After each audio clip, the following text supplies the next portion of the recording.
اعوذ باللہ من الشیطان الرجیم بسم اللہ الرحمن الرحیم. ڈیئر اسٹوڈینٹس، السلام علیکم ورحمۃ اللہ وبرکاتہ. آج کے ہمارے اس ویڈیو لیکچر کا ٹائٹل عنوان موضوع یہ ہے کہ ہم نے موضوع نمبر 5 کا سوال نمبر 2، سوال نمبر 3، سوال نمبر 4 اور سوال نمبر 5 پڑھتے ہیں. تو آئیے شروع کرنے سے پہلے دعا پڑھتے ہیں. بسم اللہ الرحمن الرحیم. رب اشرح لی صدری ویسر لی امری واحلل عقدۃ من لسانی یفقہوا قولی. آمنت باللہ صدق اللہ العظیم. سوال نمبر 2، وضو کا مسنون طریقہ بیان کریں. ڈیئر اسٹوڈنٹ، اسی طرح جب یہ سوال آ جائے سب سے پہلے آپ نے وضو کے فرائض لکھنے ہیں، اس کے بعد وضو کا مسنون طریقہ آپ لوگوں نے بیان کرنا ہے. سب سے پہلے وضو کے فرائض یہ دیکھیں. وضو کے فرائض کتنے ہیں اور کون سے ہیں؟ وضو کے فرائض 4 ہیں. نمبر 1، چہرے کا دھونا. چہرے کی گولائی لمبائی کے حد طول کے لحاظ سے پیشانی کی سطح کے شروع ہونے کی جگہ سے لے کر ٹھوڑی کے نیچے تک، اور عرض یعنی چوڑائی کے لحاظ سے وہ تمام حصہ جو دونوں کانوں کی لو کے درمیان ہے. اب میں دوبارہ بتا دیتا ہوں.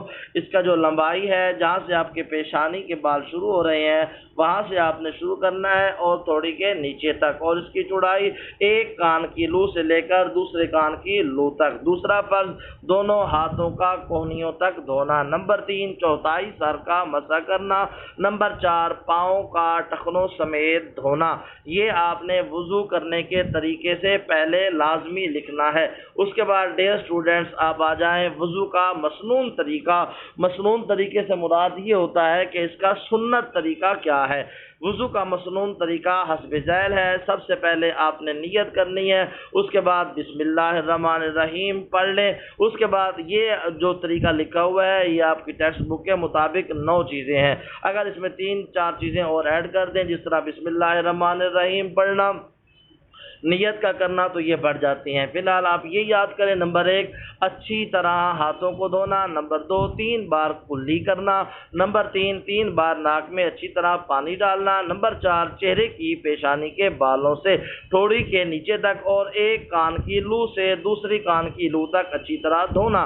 نمبر 5، کونیوں سمیت بازوؤں کا دھونا. نمبر 6، سر کا مسح کرنا. نمبر 7، ٹخنوں سمیت دونوں پاؤں دھونا. نمبر 8، وضو کرتے ہوئے یہ خیال رکھنا پہلے جسم کا دایاں حصہ پھر بایاں حصہ دھویا جائے. نمبر 2، جسم کے اعضاء کو 3 بار دھونا. ڈیئر اسٹوڈنٹس، اسی طرح ہمارے نبی پاک حضرت محمد مصطفیٰ صلی اللہ علیہ وآلہ وسلم کا فرمان ہے، جب بندہ وضو کر لے تو اپنی شہادت کی انگلی کو آسمان کی طرف اٹھائے اور پڑھے دوسرا کلمہ اشہد ان لا الہ الا اللہ وحدہ لا شریک لہ واشہد ان محمدا عبدہ ورسولہ. یہ پڑھے تو اللہ تبارک و تعالیٰ اس کے نامہ اعمال میں نیکیاں لکھ دیتا ہے. اس کے بعد ڈیئر اسٹوڈنٹ سوال نمبر 2، غسل کا مسنون طریقہ. غسل کا مسنون طریقہ. غسل کے مسنون طریقے سے پہلے جس طرح میں نے آپ کو وضو کے فرائض بتائے ہیں، اسی طرح غسل کے بھی فرائض ہیں. یہ لازمی طور پر آپ نے پہلے لکھنے ہیں. غسل کے 3 فرائض ہیں. نمبر 1، کلی کرنا. کلی اس طرح کرنی ہے کہ آپ کے حلق تک پانی چلا جائے. آپ نے غرارہ کرنا ہے. غرہ بھی اسے کہتے ہیں. نمبر 2، ناک میں پانی ڈالنا. یہ بھی غسل کے فرائض میں ہے. ناک میں پانی اس طرح ڈالا جائے کہ آپ کی نرم ہڈی تک یہ پہنچ جائے، اور اسی طرح آپ نے ناک کی گندگی کو صاف کرنا ہے. نمبر 3، سارے بدن پر ایک بار اس طرح پانی بہانا کہ کوئی بھی جگہ خشک نہ رہ جائے.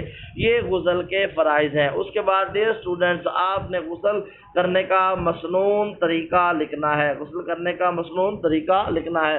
غسل کرنے سے پہلے یہ ضروری ہے کہ جسم کا جو حصہ گندا ہو اسے دھو لیا جائے.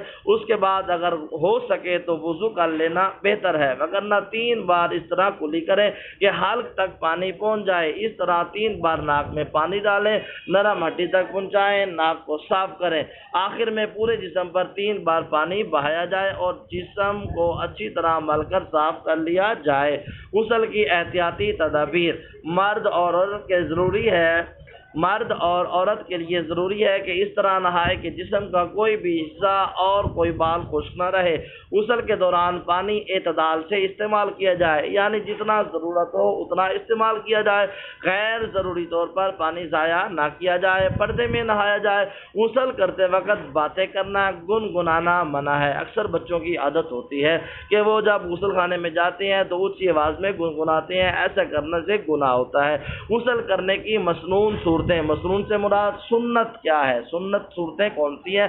مدرجہ ذیل صورتوں میں غسل کرنا سنت ہے: جمعے کے دن جمعہ کی نماز کے لیے، نمبر 1، نمبر 2 عید الفطر اور عید الاضحیٰ کے دن نماز کے لیے، نمبر 3 حج یا عمرہ کے لیے احرام پہننے سے پہلے،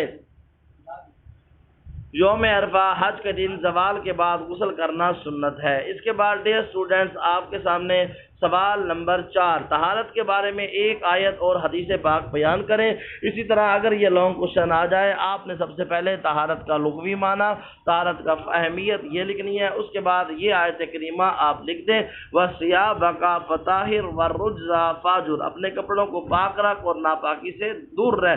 نبی اکرم صلی اللہ علیہ وسلم کا فرمان ہے: الطہور شطر الایمان، طہارت و پاکیزگی ایمان کا حصہ ہے۔ اس کے بعد ڈیئر اسٹوڈنٹ سوال نمبر 5 دیکھیں: طہارت کے کیا فوائد ہیں؟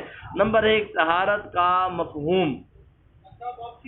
ٹھیک ہے، طہارت کا مفہوم۔ طہارت عربی زبان کا لفظ ہے جس کے معنی ہے صفائی اور پاکیزگی۔ بہرحال طہارت 2 قسم کی ہے: جسمانی طہارت اور روحانی طہارت۔ جسمانی طہارت سے مراد ہمارے جسم کا پاک ہونا، اور روحانی طہارت کا مطلب ہے ہمارے دل کا پاک اور صاف ہونا۔ جسمانی طہارت کا مفہوم یہ ہے: کپڑے اور سارے جسم شریعت کے اصولوں کے مطابق پاک اور صاف ہو۔ روحانی طہارت کا مفہوم یہ ہے کہ اپنے دماغ کو شیطانی اور گندے خیالات سے بچانا ضروری ہے۔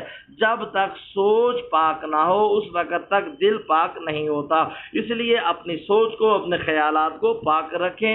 اللہ تبارک و تعالی ہمارے دلوں کو بھی پاک رکھے گا۔ یاد رکھیں کہ دل و دماغ کی گندگی ذکر سے دور ہوتی ہے، اللہ تعالیٰ کے ذکر سے دور ہوتی ہے۔ برے خیالات دماغ میں آنا برا نہیں، بلکہ ان کو خود دماغ میں لانا اور جمانا یہ برا ہے۔ جسمانی طہارت کے فوائد: نمبر 1، انسانی شخصیت میں یہ نکھار پیدا کرتی ہے۔ جسمانی طہارت سے انسان صاف ستھرا رہتا ہے۔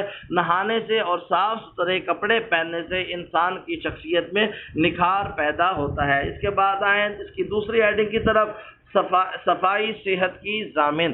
گندے جسم اور گندے کپڑوں میں بیماریاں پھیلانے والے جراثیم پیدا ہوتے ہیں جن سے لوگ بیماریوں کا شکار ہو جاتے ہیں، اور صاف ستھرے رہنے والے لوگ صحت مند توانا رہتے ہیں۔ نمبر 3، اللہ تعالیٰ کن سے محبت کرتا ہے؟ اللہ تبارک و تعالیٰ کن سے محبت کرتا ہے؟ واللہ یحب المتطہرین۔ یہ بیٹا اس میں تھوڑی سی غلطی ہے آیت کریمہ میں، یہ آپ صحیح کر لیجئے گا۔ متطہرین تا آتا ہے تو آج سے پہلے اللہ تعالیٰ صاف ستھرے لوگوں سے محبت کرتا ہے۔ نمبر 4، معاشرے میں صاف ستھرے آدمی کا مقام۔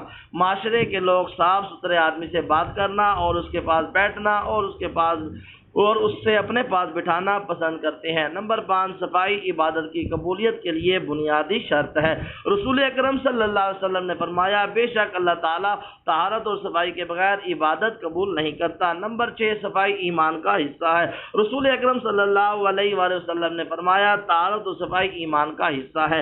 روحانی طہارت کے فوائد: نمبر 1، اللہ تعالیٰ کی معرفت یعنی پہچان حاصل ہوتی ہے۔ انسان کا دل جیسے جیسے پاکیزہ خیالات کا مرکز بنتا جاتا ہے ویسے ویسے اسے اللہ تعالیٰ کی معرفت حاصل ہو جاتی ہے، یعنی اللہ تعالیٰ کی پہچان حاصل ہو جاتی ہے۔ نمبر 8، اللہ کے قریب ہونے کا ذریعہ: جب انسان کو روحانی لطف و سرور حاصل ہوتا ہے تو پھر اسے اللہ کا قرب حاصل ہونا شروع ہو جاتا ہے، بالآخر اللہ کے قریب ہو جاتا ہے۔ نمبر 9، روحانی طہارت کا اہم فائدہ۔